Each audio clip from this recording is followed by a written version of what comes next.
और अच्छी और सच्ची खबरों की शुरुआत महाकुंभ से ही। प्रयागराज में श्रद्धा, आध्यात्म, संस्कृति और मोक्ष के महत्व का महापर्व चल रहा है।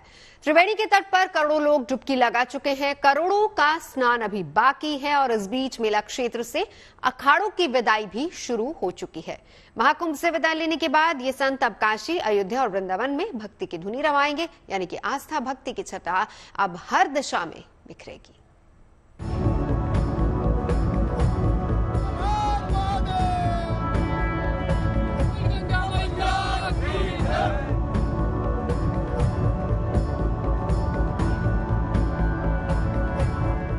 इन दिनों प्रयागराज भारत की समृद्ध संस्कृति के पर्व महाकुंभ का गवाह बना हुआ है।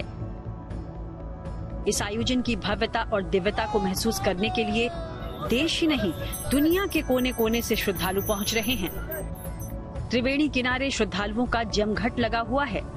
न कोई चिंता है, न थकान, न कोई संशय।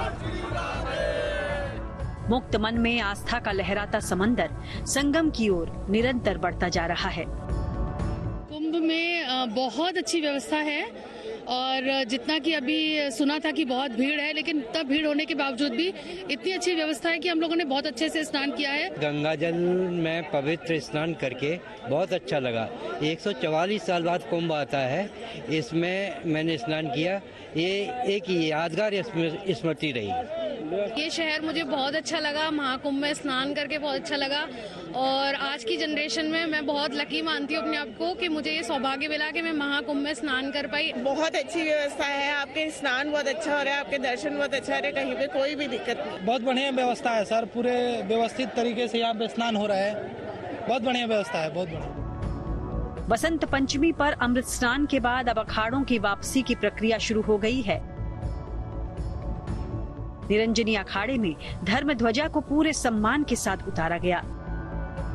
धर्म ध्वजा हटाने की प्रक्रिया शुरू हो गई है। जो संत महंत हैं वो धर्म ध्वजा हटाने के लिए जो 4 दिशा में बनी 4 तनियां हैं उनको हटा रहे हैं। आप देख सकते हैं किस तरीके से जो श्री महंत हैं वो इस प्रक्रिया में हिस्सा ले रहे हैं। निरंजनी अखाड़ा और यहाँ पुलिस की भी मुस्तैदी लगातार है। ये देखिए 4 तनियां हैं जो कैमरामैन रोहित दिखा रहे हैं आपको। जो 4 रस्सियां जो हैं इस ध्वज की ओर गई हैं, ये स्थापित करती हैं 4 दिशा, या आसान भाषा में कहें तो ये जो 4 रस्सियां हैं जिन्हें हम आम भाषा में रस्सी कहते हैं। मेला क्षेत्र से अखाड़ों की पैकिंग करीब करीब पूरी हो चुकी है। अब उनके मेला क्षेत्र से धीरे धीरे विदा होने की शुरुआत भी हो गई है। अखाड़ों में श्रद्धालुओं की एंट्री बैन कर दी गई है। अब कोई भी श्रद्धालु अखाड़ों के संतों से मिलने नहीं जा सकता।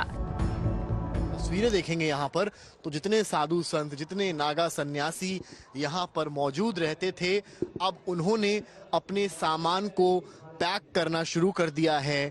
जो हवन कुंड है उसमें अभी भी वो भस है, लेकिन ये सामान जो है अब यहाँ से निकलना शुरू हो गया है। ये पूरी तस्वीरें आप देखिए, यही वो जगह थी जहाँ पर तमाम साधु सन्यासी जो थे वो रचे थे, बसे थे और जो लोग आ रहे थे उन्हें आशीर्वाद दे रहे थे। अब आप यहाँ भी तस्वीर आपको मैं दिखाऊं अगर, तो तमाम आगे की भी तस्वीरें दिखाइए कि किस तरीके से जो बोरे हैं वो बंधे हुए हैं, क्योंकि अब वो जाने का समय करीब आ गया है। तमाम जो उनके साथ आए लोग हैं वो यहीं विश्राम कर रहे हैं, प्रतीक्षा कर रहे हैं कि कब जो है वो यहाँ से काशी की ओर रवाना होंगे। तो ये पूरे देखिए तमाम कैंप्स बने हैं अंदर, यहीं पर उनका निवास स्थान था। आपको दिखाता चलूँ मैं, यहाँ पर उनका निवास स्थान था और यहीं पर वो धूनी रवाते थे, यहीं हवन यज्ञ सारी ही चीजें होती थी। और अब यहाँ पर तमाम जो बड़े बड़े बैग्स हैं ये देख सकते हैं आप, यहाँ पर उनका नाम भी लिखा है। जिन भी महंत का ये देखिए जिनका ये है बॉक्स, उसमें उनका नाम लिखा है। तो ये तमाम जो जितने बैग्स हैं वो यहाँ पड़े हुए हैं। महाकुंभ से विदा लेने के बाद ये संत अब काशी, अयोध्या और वृंदावन में भक्ति की धुनी रमाएंगे, यानी आस्था भक्ति की छटा अब हर दिशा में बिखरेगी। काशी में महाशिवरात्रि के मौके पर अखाड़ों का भव्य जुलूस निकाला जाता है, जहां वो महादेव काशी विश्वनाथ के दर्शन करते हैं। इस दौरान 3 घंटे के लिए मंदिर में आम लोगों का प्रवेश बंद रहता है और सिर्फ दशनामी सन्यासी ही अंदर जा सकते हैं। काशी में ये 7 अखाड़े होली तक रहेंगे। होली के बाद अखाड़ों के संत अपने अपने मठ मंदिरों में चले जाएंगे। अभी ये सब कुंभ मेले का हो गया है और इसके बाद में जो है तो वाराणसी में जो जाएंगे काशी में, वहाँ पर स्नान होगा और वहाँ शिवरात्रि का बहुत बड़ा उत्सव भरता है। तो सभी अखाड़े वाले जो है तो अपने अपने आस्थान के ऊपर में, और कोई मंडलेश्वर है वो अपने आस्थान पे चले गए हैं, पर जो बाकी अखाड़ेदारी है वो सभी अपने अपने अखाड़ों में जाकर अपने व्यवस्था यहाँ से सब व्यवस्था करके लेकर जाएंगे और वहाँ अपनी व्यवस्था लगाकर फिर उसके बाद में और वहाँ पर एक शाही पेशवाई निकलती है और पेशवाई निकलने के बाद में सभी का स्नान हो। परंपरा के अनुसार शैव अखाड़े के सन्यासी सबसे पहले विदा लेंगे। उससे पहले शैव सन्यासी कढ़ी पकोड़े का भंडारा करेंगे। उसके सेवन के बाद ही संत काशी रवाना होंगे। इसके बाद अनी और उदासीन अखाड़े की बारी आएगी। कुंभ महाकुंभ में 13 अखाड़े मकर संक्रांति, मौनी अमावस्या और बसंत पंचमी का अमृत स्नान करते हैं। हालांकि कल्पवास 12 फरवरी यानी माघी पूर्णिमा तक है, लेकिन अमृत स्नान के बाद ये अखाड़े मेला क्षेत्र छोड़ने लगे हैं। शैव अखाड़े जूना, निरंजनी, महानिर्वाणी, अटल, आनंद अखाड़े के संत प्रयागराज से काशी जाएंगे। श्री पंच निर्वाणी अनी अखाड़े के संत अयोध्या और वृंदावन के लिए रवाना हो रहे हैं, तो वहीं आवाहन और अग्नि अखाड़े के संत पहले कश्मीर जाएंगे। सांसारिकता को त्याग चुके साधु संत महाकुंभ में स्नान की इच्छा लिए देश के कोने कोने से आए, ताकि साधु जीवन के संकल्पों को सिद्ध की ओर ले जा सके। संतों का, भक्तों का ये अडिग विश्वास ही महाकुंभ में आस्था, भक्ति और विश्वास की त्रिवेणी का मूल आधार है। प्रयागराज से समर्थ श्रीवास्तव के साथ bureau report, good news today.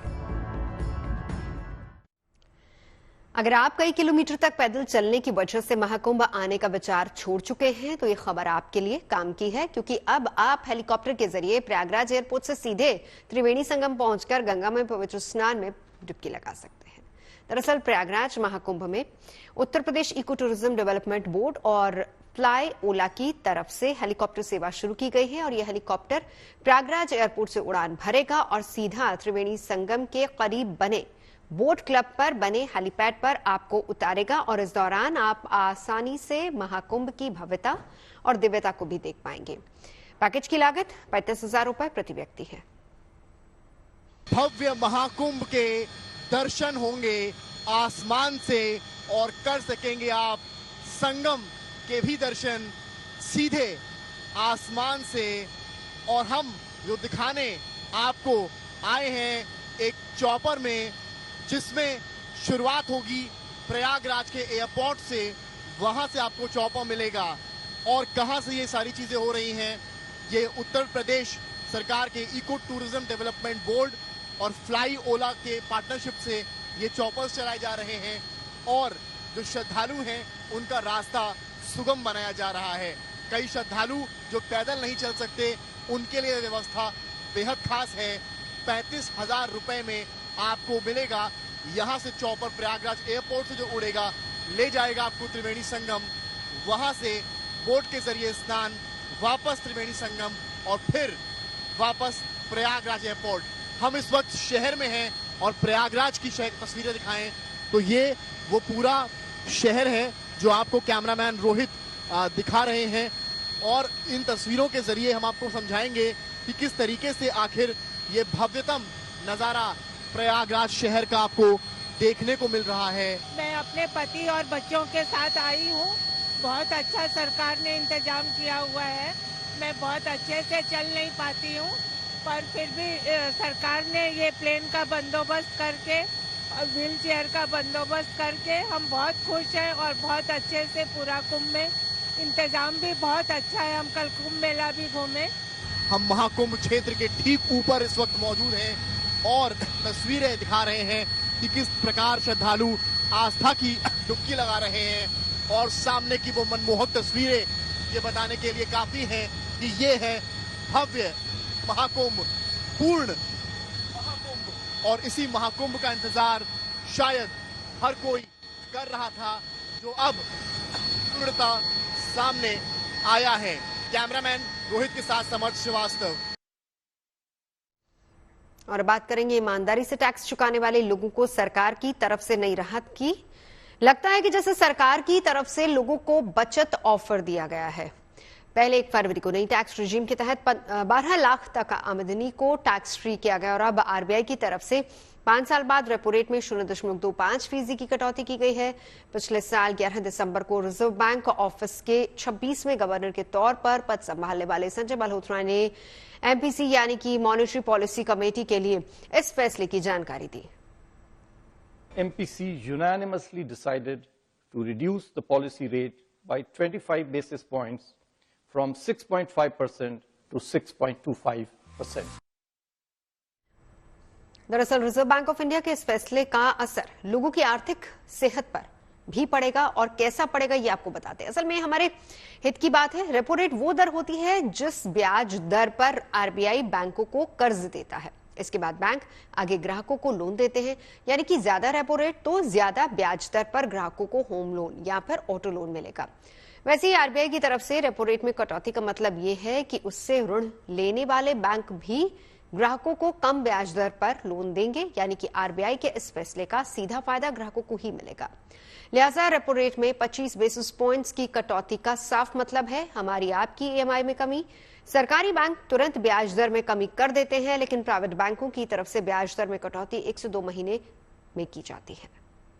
अपनी बिल्कुल पहली बैठक में संजय मल्होत्रा जी, जो आरबीआई गवर्नर नए बने हैं दिसंबर से, उन्होंने अपनी पहली बैठक एमपीसी मीटिंग के में 25 बेसिस पॉइंट से रेपो रेट को घटा दिया है, जिसकी वजह से अब रेपो रेट 6.25% हो गया है 6.50% से। इससे बिल्कुल इंटरेस्ट रेट घटने से लिक्विडिटी मार्केट में बढ़ेगी, जिसकी वजह से कंजम्पशन, डोमेस्टिक ग्रोथ बढ़ेगी और इन टर्न इकोनॉमिक ग्रोथ होगी। बजट का भी यही बिल्कुल उद्देश्य और ऑब्जेक्टिव था कि डोमेस्टिक ग्रोथ को पुल इन किया जाए, कंजम्पशन को बढ़ाया जाए। लिक्विडिटी मार्केट में अगर आएगी तो कंज्यूमर ज्यादा स्पेंड करेंगे। फिर भी इसका एक चैलेंज होता है और वो सबसे बड़ा चैलेंज इन्फ्लेशन होता है। वैसे आरबीआई गवर्नर ने ये प्रिडिक्ट किया है कि 4.8% का सीपीआई इन्फ्लेशन देखा जा रहा है FY25 को। इस नंबर को उन्होंने चेंज नहीं किया, जिसका ये मतलब है कि वो एक्सपेक्ट कर रहे हैं कि मार्च एंड तक इन्फ्लेशन में कुछ ज्यादा इंक्रीज नहीं होगा। अब बात एआई टूल्स चैट जीपीटी और डीपसीक की, जिससे केंद्र सरकार ने अपने कर्मचारियों को बचकर रहने की सलाह दी है। वित्त मंत्रालय का कहना है कि यह आर्टिफिशियल इंटेलिजेंस गोपनीय सरकारी डॉक्यूमेंट्स और डेटा के लिए खतरा पैदा कर सकती है और इन टूल्स पर डेटा चोरी के आरोप भी लगे हैं।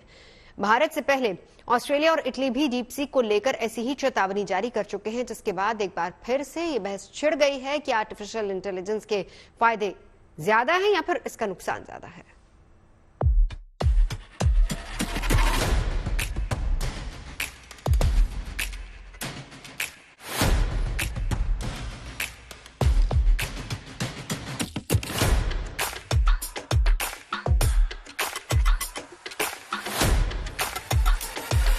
सूचना प्रौद्योगिकी क्रांति के इस युग में तकनीक विकास का मकसद मानवीय कामकाज को आसान बनाना है, लेकिन इसके उलट होने की आशंका लगातार जाहिर की जा रही है। प्रोडक्टिविटी काम में एक्यूरेसी और कम लागत में अच्छे काम की जगह कुछ लोग तकनीक का इस्तेमाल दूसरे देशों के गोपनीय दस्तावेज और डेटा में सेंधमारी के लिए कर रहे हैं। यही वजह है कि आर्टिफिशियल इंटेलिजेंस के निरंतर विकास और बढ़ते चलन ने कई देशों की चिंता बढ़ाई है। इससे भारतीय सरकार भी अछूती नहीं। आर्टिफिशियल इंटेलिजेंस को लेकर वो हमेशा अलर्ट मोड में रहती है। इस बार भारत सरकार ने केंद्रीय कर्मचारियों से चैट जीपीटी और डीप सीक जैसे एआई टूल्स के इस्तेमाल से बचने की सलाह दी है।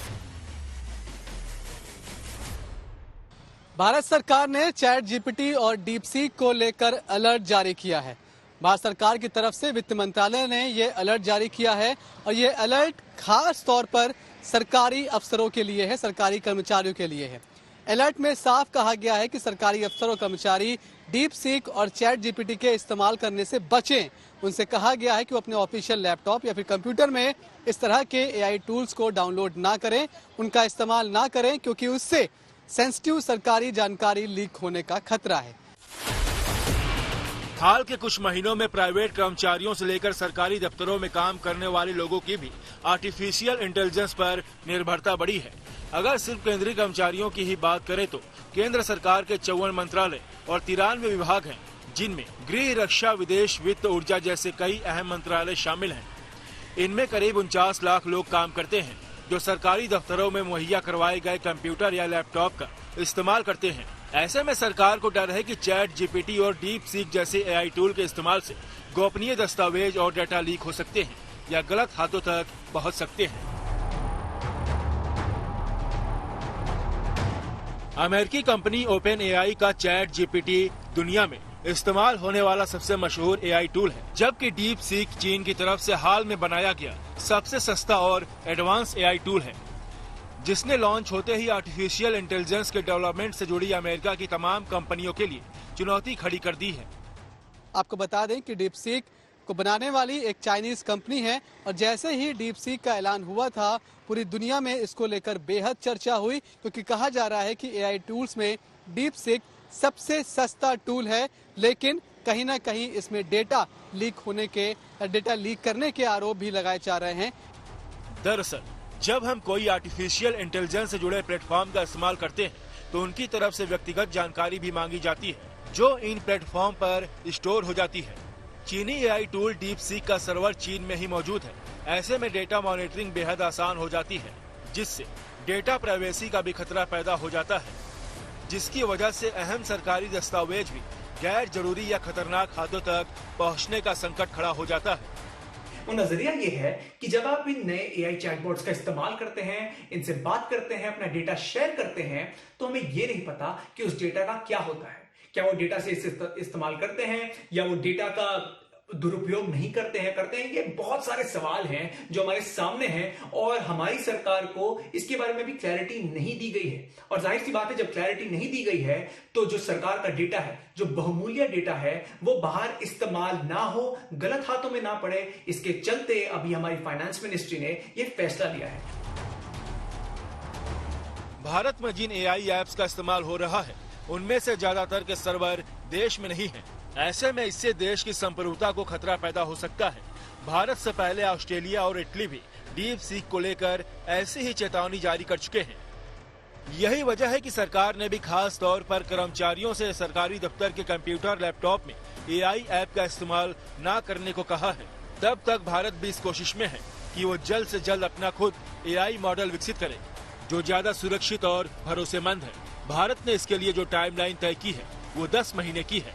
दिल्ली से मनीष चौरसिया के साथ bureau report, good news today. और अब खबर दिल्ली की शिरडी के साईं बाबा मंदिर से, जहां मंदिर ट्रस्ट ने प्रसाद भोजन व्यवस्था में अहम बदलाव किया है। दरअसल अब वहां साईं बाबा के दर्शन के बाद ही भोजन का फ्री कूपन दिया जाएगा। ट्रस्ट की ओर से रोजाना करीब 50,000 लोगों को मुफ्त में भोजन करवाया जाता है, लेकिन बताया गया था कि कुछ लोग इसका गलत फायदा भी उठा रहे थे।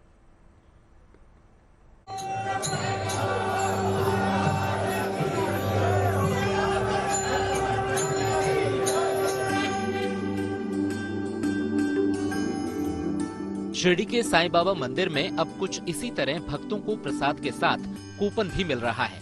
हालांकि ये कूपन तभी दिया जा रहा है जब श्रद्धालु बाबा के दर्शन कर लेते हैं। शिरडी साईं बाबा मंदिर ट्रस्ट ने प्रसाद वितरण व्यवस्था में ये बदलाव किया है और इस फैसले को तुरंत लागू भी कर दिया है। इसके तहत अब साईं बाबा मंदिर समाधि में दर्शन करने के बाद ही साईं प्रसाद भोजन का फ्री कूपन भक्तों को मिलेगा। बाबा के पास श्रद्धा से आते हैं, उनको प्रसाद दिया जाता है तो उसका मान्यता अलग रहता है। वैसे तो बाहर से भी कोई भी खा के चला जाएगा, मंदिर में आके माथा नहीं टेका तो उससे मतलब क्या होता है फ्री प्रसाद का। बताया जाता है कि मंदिर ट्रस्ट की ओर से रोजाना करीब 50,000 लोगों को मुफ्त में भोजन करवाया जाता है, लेकिन कुछ लोग इसका गलत फायदा भी उठा रहे थे। इससे कर्मचारियों और आम श्रद्धालुओं को काफी दिक्कत हो रही थी। बहरहाल इस बदलाव को लेकर मंदिर ट्रस्ट का मानना है कि नई व्यवस्था से भोजन प्रसाद की बर्बादी भी रुकेगी। श्री साईं बाबा संस्थान विश्वस्त व्यवस्था की तरफ से एशिया खंड का सबसे बड़ा प्रसादालय चलाया जाता है। हर दिन वहाँ लगभग 45 से 50,000 तक साईं भक्त मुफ्त प्रसाद भोजन का लाभ लेते हैं। श्री साईं बाबा संस्थान ने अभी उसमें कई चेंजेस किए हैं। तो जो भक्त बाबा के दर्शन लेते हैं, दर्शन के बाद उदी प्रसाद दिया जाता है। उसी वक्त उस भक्त को मुफ्त भोजन का और नाश्ता का जो कूपन जो है वो दिया जाएगा। वो कूपन लेके वो भक्त प्रसादालय में जाएगा और उसको वहाँ महाप्रसाद भोजन का लाभ जो है वहाँ दिया जाएगा। कई श्रद्धालुओं ने मंदिर ट्रस्ट के काम की तारीफ की, साथ ही कूपन वाले इस फैसले का भी समर्थन किया। वो तो बहुत सही है, संस्थान तो शुरू से ही फ्री में खिला रहा है। इतने लोग डोनेशन देते थे कि इतने लाख, हम लोगों की तो बारी देर से आती है कि हम भी डोनेशन दें और खिलाएं लोगों को। संस्था तो बहुत अच्छा काम कर रही है, उसमें तो कोई डाउट नहीं है। वहीं कुछ श्रद्धालुओं की ये भी दलील है कि साईं बाबा ने कभी किसी भक्त में कोई भेद नहीं किया और सभी को खाना परोसा। लेकिन अगर इस तरह का कोई फैसला मंदिर ट्रस्ट की ओर से लिया जाता है तो उसकी तारीफ होनी चाहिए। शिरडी से नितिन मिरांडे, गुड न्यूज टुडे। खबरें सच्ची होनी चाहिए, अच्छी खुद ब खुद लगती हैं। Navjot Randhawa signing off. आप सुनते रहिए गुड न्यूज, देखते रहिए गुड न्यूज टुडे।